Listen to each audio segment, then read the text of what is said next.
Hello friends, வணக்கம். Welcome to Eva சமையல். எல்லோரும் நல்லா இருக்கீங்களா?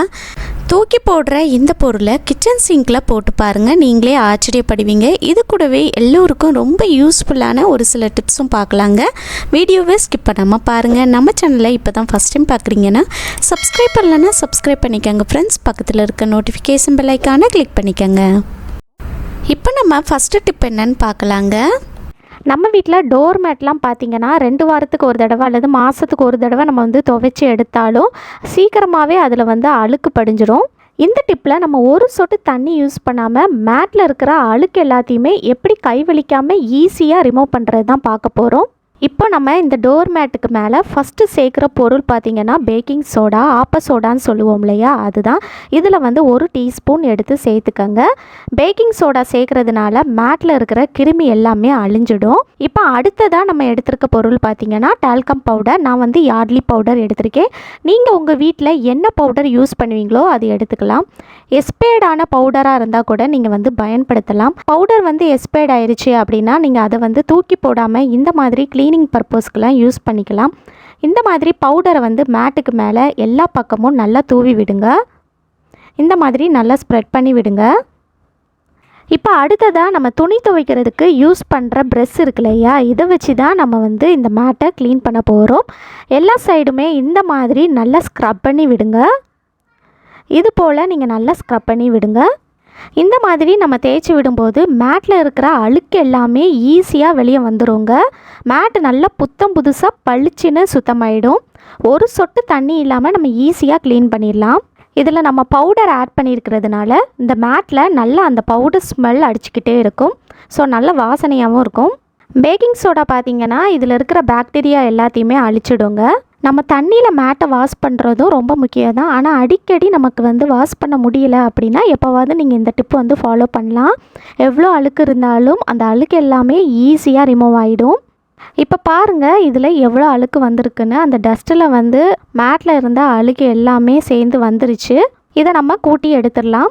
இப்போ நம்மளோட மேட்டை பாருங்கள் எந்த அளவுக்கு நல்லா பளிச்சுன்னு இருக்குன்னு. நீங்களும் இது போல் ட்ரை பண்ணி பாருங்கள். இந்த டிப் உங்களுக்கு பிடிச்சிருந்துச்சுன்னா லைக் பண்ணிக்கோங்க. உங்கள் ஃப்ரெண்ட்ஸ் கூடயும் ஃபேமிலி மெம்பர்ஸ் கூடயும் ஷேர் பண்ணிக்கோங்க. இப்போ நம்ம செகண்ட் டிப் என்னன்னு பார்க்கலாங்க. நம்ம கிச்சனில் இருக்கிற கேஸ் ஸ்டவ் என்ன தான் நம்ம க்ளீன் பண்ணி சுத்தமாக வச்சுருந்தாலும் அடிக்கடி நம்ம சமைக்கிறதுனால இதில் எண்ணெய் பிசுக்கு ரொம்ப ஜாஸ்தியாக இருக்கும். இப்போ பாருங்கள், நான் இதை தொட்டு காட்டுறேன். பாருங்கள் எந்த அளவுக்கு எண்ணெய் பிசுக்கு இருக்குன்னு. நம்ம டீப் க்ளீன் பண்ணும்போது தண்ணி ஊற்றி ஃபுல்லாக நம்ம க்ளீன் பண்ணி எடுப்போம். ஆனால் நம்ம ரஃப்பாக க்ளீன் பண்ணுறோம் அப்படின்னா சும்மா கிளாத் வச்சு நம்ம தொடச்சி எடுப்போம் இல்லையா, அதுக்கு பதிலாக நீங்கள் இந்த மாதிரி க்ளீன் பண்ணி பாருங்கள். எவ்வளோ எண்ணெய் பிசுக்கு இருந்தாலும் அந்த எண்ணெய் பிசுக்கு எல்லாமே ஈஸியாக ரிமூவ் ஆகிடும். இதுக்கு நான் எடுத்துருக்கிற பொருள் பார்த்திங்கன்னா டால்கம் பவுடர். நீங்கள் என்ன பிராண்ட் யூஸ் பண்ணுறீங்களோ அதை யூஸ் பண்ணிக்கலாம். எக்ஸ்பயர்டான டால்கம் பவுடர் கூட யூஸ் பண்ணிக்கலாம். எக்ஸ்பயர்டான பவுடரை தூக்கி போடாமல் இந்த மாதிரி நீங்கள் க்ளீனிங் பர்பஸ்க்கு யூஸ் பண்ணிக்கலாம். இது போல் நீங்கள் கேஸ் ஸ்டவ்வில் எல்லா பக்கமும் நல்லா தூவி விடுங்க. எண்ணெய் பிசுக்கு எங்கே ஜாஸ்தியாக இருக்கோ அங்கே கொஞ்சம் அதிகமாகவே தூவி விடுங்க. இதை ஒரு 5 நிமிஷத்துக்கு அப்படியே விட்டுருங்க. 5 நிமிஷத்துக்கு அப்புறம் நான் ஒரு காட்டன் துணி எடுத்திருக்கேன். இதை வச்சு நம்ம எல்லா பக்கமும் நல்லா தொடச்சி எடுத்துடலாம். எண்ணெய் பிசுக்கு ஜாஸ்தியாக இருந்துச்சுன்னா நீங்கள் கண்டிப்பாக இது போல் ட்ரை பண்ணி பாருங்கள். இந்த பவுடர் அந்த எண்ணெய் பிசுக்கு எல்லாத்தையுமே நல்லா அப்சர்வ் பண்ணிடும். நமக்கு மெயினாக சளி பிடிச்சிருக்கிற டைம்லலாம் பார்த்திங்கன்னா தண்ணி ஊற்றி கழுவுறதுக்கே ரொம்ப சிரமமாக இருக்கும் இல்லையா, அந்த டைம்லலாம் இந்த டிப்பை நீங்கள் ஃபாலோ பண்ணலாம். ரொம்ப யூஸ்ஃபுல்லாக இருக்கும். பாருங்கள் எந்த அளவுக்கு நல்லா பளிச்சுன்னு க்ளீன் ஆகுதுன்னு. நமக்கு சளி பிடிச்சிருக்கிற டைம்லலாம் ரொம்ப அதிகமாக தண்ணியில் கை வச்சுட்டு இருந்தோன்னா சளி இன்னுமே அதிகமாகிற மாதிரி இருக்கும். அந்த மாதிரி டைம்லலாம் ஒரு துளி கூட நீங்கள் தண்ணி ஊற்றி க்ளீன் பண்ணாமல் இது போல் க்ளீன் பண்ணி பாருங்கள். ரொம்ப பளிச்சுன்னு நல்லா சுத்தமாக க்ளீன் ஆகிடும். பாருங்கள், நான் எல்லா பக்கமும் நல்லா தொடச்சி எடுத்துட்டேன். இப்போ எந்த அளவுக்கு நல்லா பளிச்சுன்னு இருக்குன்னு பாருங்கள். இப்போ நான் தொட்டு காட்டுறேன் பாருங்கள். இப்போ அந்த எண்ணெய் பிசுக்கு சுத்தமாகவே இல்லை.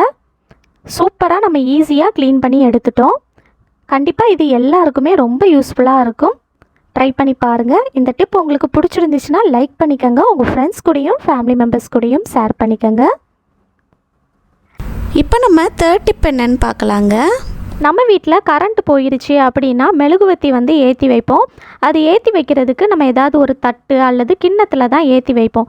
அந்த மாதிரி இல்லாமல் தூக்கி போடுற கொட்டாங்குச்சியை நம்ம இந்த மாதிரி மெழுகுவர்த்தி ஏற்றி வைக்கிறதுக்கு யூஸ் பண்ணிக்கலாம். கொட்டாங்குச்சியை தூக்கி போடாமல் இந்த மாதிரி நீங்கள் பயன்படுத்தலாம்.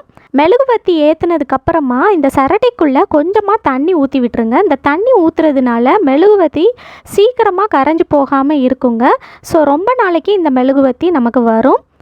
ஸோ நமக்கு மணியும் சேவ் ஆகுங்க. கண்டிப்பாக ட்ரை பண்ணி பாருங்கள். இந்த சரட்டையை நீங்கள் எடுத்து வச்சுட்டு எப்போல்லாம் நீங்கள் மெழுகுவர்த்தி ஏற்றுறீங்களோ அப்போல்லாம் நீங்கள் எடுத்து யூஸ் பண்ணிக்கலாம்.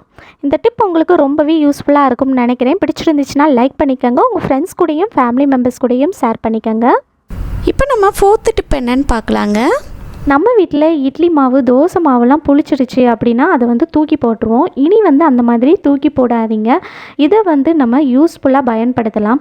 சிங்கில் இருக்கிற அழுக்கை வந்து இது ரிமூவ் பண்ணுறதுக்கு ரொம்பவே யூஸ்ஃபுல்லாக இருக்கும். சிங்கில் வந்து நிறைய உப்புக்கரை படிஞ்சிருக்கு அப்படின்னா நீங்கள் இந்த புளிச்ச மாவை வச்சு க்ளீன் பண்ணும்போது அந்த உப்புக்கரை எல்லாமே நீங்கி சிங்க் வந்து நல்ல பளபளன்னு புதுசு போல் மின்னுங்க. நம்ம பாத்திரம் கழுவுறதுக்கு யூஸ் பண்ணுற ஸ்க்ரப்பர் இருக்கு இல்லையா, அதுதான் எடுத்திருக்கேன். இதை வந்து இந்த மாதிரி மாவில் தொட்டு நம்ம சிங்கில் எல்லா பக்கமும் நல்லா தேய்ச்சி விட போகிறோம்.